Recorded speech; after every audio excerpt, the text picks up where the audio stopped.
श्री विष्णु पुराण पंचम अंश अध्याय 10 और 11 शरद वर्णन तथा गोवर्धन की पूजा, इंद्र का कोप और श्री कृष्ण का गोवर्धन धारण।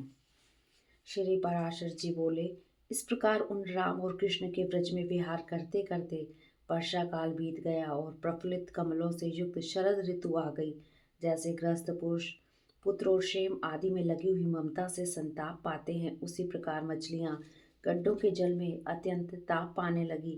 संसार की असारता को जानकर जिस प्रकार योगीजन शांत हो जाते हैं, उसी प्रकार मयूरगण मदहीन होकर मौन हो गए। विज्ञानीगण जैसे घर का त्याग कर देते हैं, वैसे ही निर्मल श्वेत मेघों ने अपना जल स्वरूप सर्वस्व छोड़कर आकाश मंडल का परित्याग कर दिया।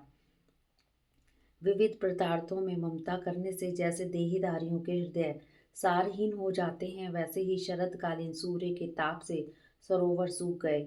निर्मल चित्त पुरुषों के मन जिस प्रकार ज्ञान द्वारा समता प्राप्त कर लेते हैं, उसी प्रकार शरदकालीन जलों को कुमुदों से योग्य संबंध प्राप्त हो गया।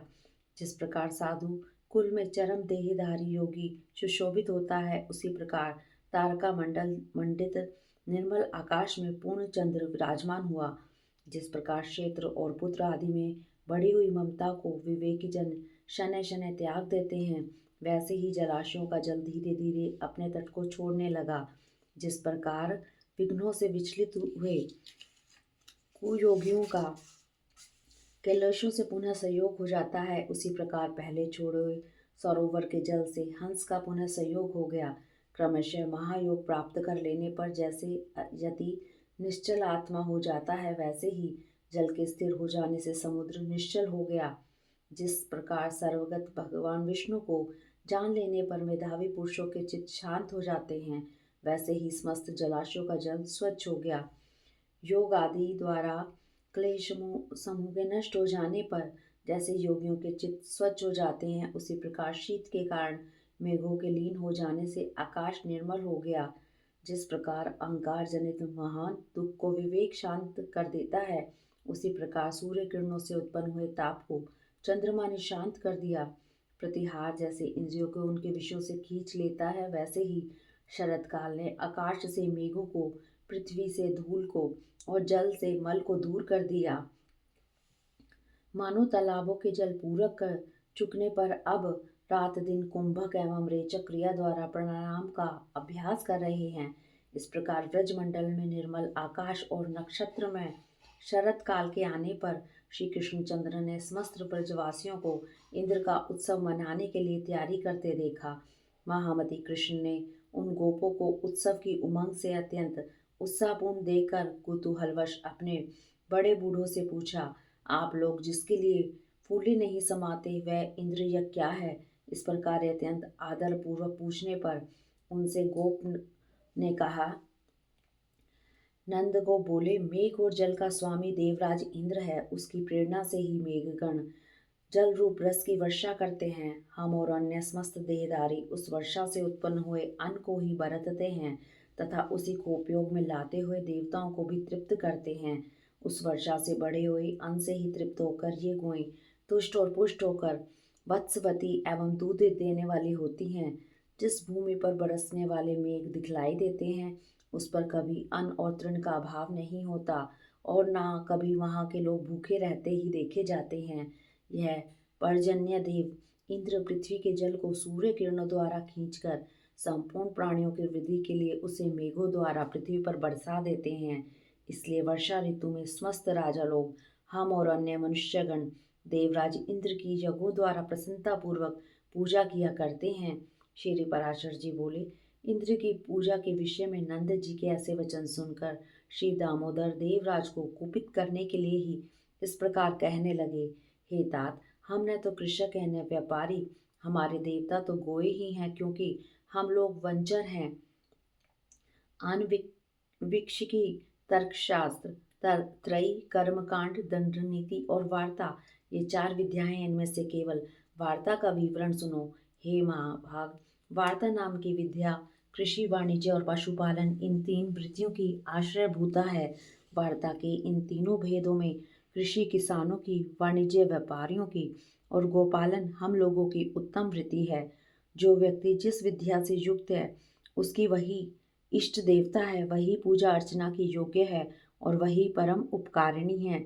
जो पुरुष एक व्यक्ति से फल लाभ करके अन्य की पूजा करता है उसका इहलोक तथा परलोक में कहीं भी शुभ नहीं होता।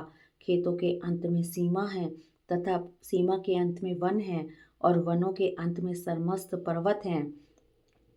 वे पर्वत ही हमारी परम गति हैं। हम लोग न तो किवाड़े तथा भीति के अंदर रहने वाले हैं और न निश्चित गृह अथवा खेत वाले किसान ही हैं, बल्कि वन पर्वत आदि में स्वच्छंद विचरने वाले हम लोग चक्रचारी मनुष्यों की भांति समस्त जन समुदाय में सुखी हैं। अतः ग्रस्त किसान की भांति हमें इंद्र की पूजा करने का कोई काम नहीं। सुना जाता है इस वन के पर्वतगण काम रूपी वे हैं। वे मनोवांछित रूप धारण करके अपने अपने शिखरों पर विहार किया करते हैं। जब कभी वनवासी गण इन गिरिदेवों को किसी तरह की बाधा पहुंचाते हैं तो वह सिंह आदि रूप धारण धरकर उन्हें मार डालते हैं। अतः आज से गिरि यज्ञ अथवा गो यज्ञ का प्रचार होना चाहिए। हमें इंद्र से क्या प्रयोजन है? हमारे देवता तो गोएं और पर्वत ही हैं। ब्राह्मण लोग मंत्र यज्ञ तथा कृषक गण सीर यज्ञ करते हैं। अतः पर्वत और वनों में रहने वाले हम लोगों को गिरि यज्ञ और गो यज्ञ करने चाहिए। अतः आप लोग विधि पूर्वक मेध्य पशुओं की बलि देकर विविध सामग्रियों से गोवर्धन पर्वत की अर्चा पूजा करें। आज संपूर्ण व्रज का दूध एकत्रित कर लो और उससे ब्राह्मणों तथा अन्य याचकों को भोजन कराओ। इस विषय में और अधिक सोच विचार मत करो। गोवर्धन की पूजा, होम और ब्राह्मण भोजन समाप्त होने पर शरद ऋतु के पुष्पों से सजे हुए मस्तक वाली गोएं गिरिराज की प्रदक्षिणा करें। हे गोपगण, आप लोग यदि प्रीतिपूर्वक मेरी सम्मति के अनुसार कार्य करोगे तो इससे गौं को, गिरिराज और मुझको अत्यंत प्रसन्नता होगी। श्री कृष्ण के इन वाक्यों को सुनकर नंद आदि ब्रजवासी गोपों ने प्रसन्नता से खिले हुए मुख से साधु साधु कहा और बोले, हे वत्स, तुमने अपना जो विचार प्रकट किया है वह बड़ा ही सुंदर है। हम सब ऐसा ही करेंगे। आज गिरि यज्ञ किया जाए। तदंतर उन ब्रजवासियों ने गिरि यज्ञ का अनुष्ठान किया तथा दही, खीर और मांस आदि से पर्वतराज को बलि दी। सैकड़ों हजारों ब्राह्मणों को भोजन कराया तथा पुष्प अर्चित गौं और सजल जलधर के समान गर्जने वाले सांडों ने गोवर्धन की परिक्रमा की।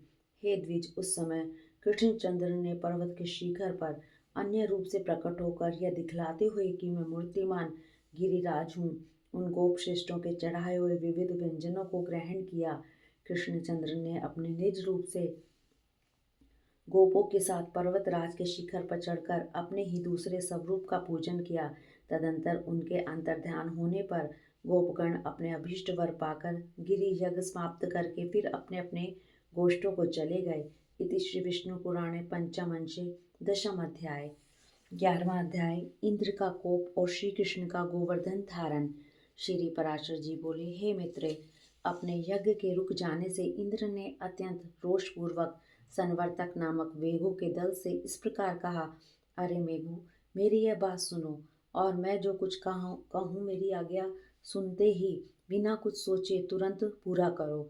देखो, अन्य गोपों के सहित दुर्बुद्धि नंद गोप ने कृष्ण की सहायता के बल से अंधा होकर मेरा यज्ञ भंग कर दिया है। अतः जो उनकी परम जीविका और उनके गोपत्व का कारण है, उन गोओं को तो मेरी आज्ञा से वर्षा और वायु के द्वारा पीड़ित कर दो। मैं भी पर्वत शिखर के समान अत्यंत ऊंचे अपने ऐरावत हाथी पर चढ़कर वायु और जल छोड़ने के समय तुम्हारी सहायता करूंगा। हे द्विज, इंद्र की ऐसी आज्ञा होने पर गोओं को नष्ट करने के लिए मेघों ने अति प्रचंड वायु और वर्षा छोड़ दी।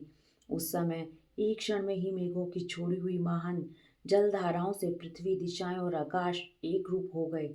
मेघगण मानो विद्युतारूप दंडा आघात से भयभीत होकर महान शब्द से दिशाओं को व्याप्त करते हुए मूसलाधार पानी बरसाने लगे। इस प्रकार मेघों के दिन रात बरसने से संसार के अंधकारपूर्ण हो जाने पर ऊपर नीचे और सब ओर से समस्त लोक जल में सा हो गया। वर्षा और वायु के वेग पूर्वक चलते रहने से गोओं के कटी, जंघा और ग्रीवा आदि सुन्न हो गए और कांपते कांपते अपने प्राण छोड़ने लगी। हे मामुने, कोई गोएं तो अपने बछड़ों को अपने नीचे छिपाए खड़ी रही और कोई जल के वेग से वत्सहीना हो गई। वायु से कांपते हुए दीन वदन बछड़े मानो व्याकुल होकर मंद स्वर से कृष्णचंद्र रक्षा करो ऐसा कहने लगे।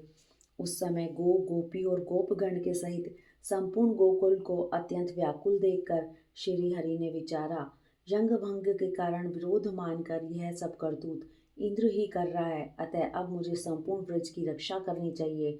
मैं धैर्यपूर्वक बड़ी बड़ी शिलाओं से घनीभूत इस पर्वत को उखाड़कर इसे एक बड़े छत्र के समान ब्रज के ऊपर धारण करूंगा। श्री कृष्णचंद्र ने ऐसा विचार कर गोवर्धन पर्वत को उखाड़ लिया और उसे लीला से ही अपने एक हाथ पर उठा लिया। पर्वत को उखाड़ लेने पर शूरनंदन श्री श्याम सुंदर ने गोपों से हंसकर कहा, आओ शीघ्र ही इस पर्वत के नीचे आ जाओ। मैंने वर्षा से बचने का प्रबंध कर दिया है। वहां वायुहीन स्थानों में आकर सुखपूर्वक बैठ जाओ। निर्भय होकर प्रवेश करो। पर्वत के गिरने आदि का भय मत करो। श्री कृष्णचंद्र के ऐसा कहने पर जल की धाराओं से पीड़ित गोप और गोपी अपने बर्तन भांडों को छकड़ों में रखकर गौओं के साथ पर्वत के नीचे चले गए। ब्रजवासियों द्वारा हर्ष और विस्मय पूर्वक टकटकी लगाकर देखे जाते हुए श्री कृष्णचंद्र भी गिरिराज को अत्यंत निश्चलता पूर्वक धारण किए रहे। जो प्रीतिपूर्वक आंखें फाड़कर देख रहे थे, उन हर्षित रचित गोप और गोपियों से अपने चरित्रों का स्तवन करते हुए श्री कृष्णचंद्र पर्वत को धारण किए रहे। हे विप्र, गोपों के नाश करता इंद्र की प्रेरणा से नंद जी के गोकुल में 7 रात्रि तक महाभयंकर मेघ बरसते रहे, किंतु जब श्री कृष्णचंद्र ने पर्वत धारण कर गोकुल की रक्षा की तो अपनी प्रतिज्ञा व्यर्थ हो जाने से इंद्र ने मेघों को रोक दिया। आकाश के मेघहीन हो जाने से इंद्र की प्रतिज्ञा भंग हो जाने पर समस्त गोकुलवासी वहां से निकलकर प्रसन्नतापूर्वक फिर अपने अपने स्थानों पर आ गए और कृष्णचंद्र ने भी उन ब्रजवासियों के विस्मयपूर्वक देखते देखते गिरिराज गोवर्धन को अपने स्थान पर रख दिया। इति श्री विष्णु पुराणे पंचम अंशे एकोदश अध्याय।